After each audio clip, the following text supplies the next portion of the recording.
په مردان کې چې دا کومه واقعا په یار حسین ثوابه کې شوې ده نو دا یو اندوهناک واقعا شوې ده دا چې واقعا شوې ده چې د انسان عقل نه مني چې او دا چې بم وشي دنیا کې دا چې خلک هم شته چې دا چې بم وکي او د ثوابه او د یار حسین دا چې کومه واقعا ده نو پلار څه ظلم کړی دی چې خپل سلور بچي دو زامن او دو لونه دا یې حلال کړی دي او بیا یې خپل هم خودکشي کړی ده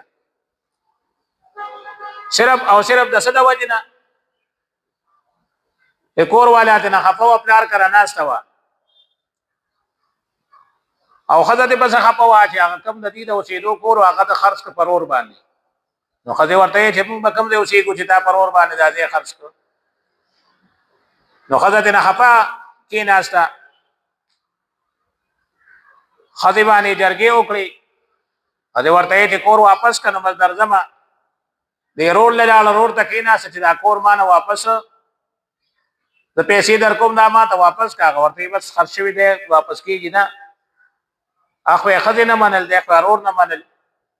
اخر دا چې دغه خبره ته خبره لاله چې خپل ځان مړکو څلور بچي مړ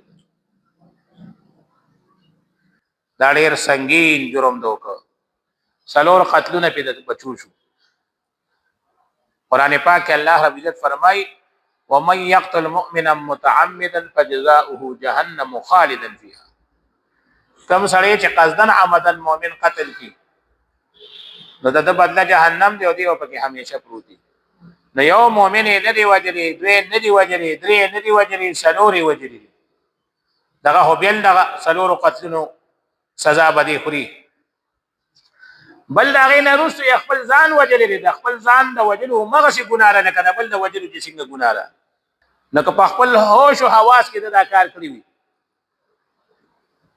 نو بیا دې مجرم دی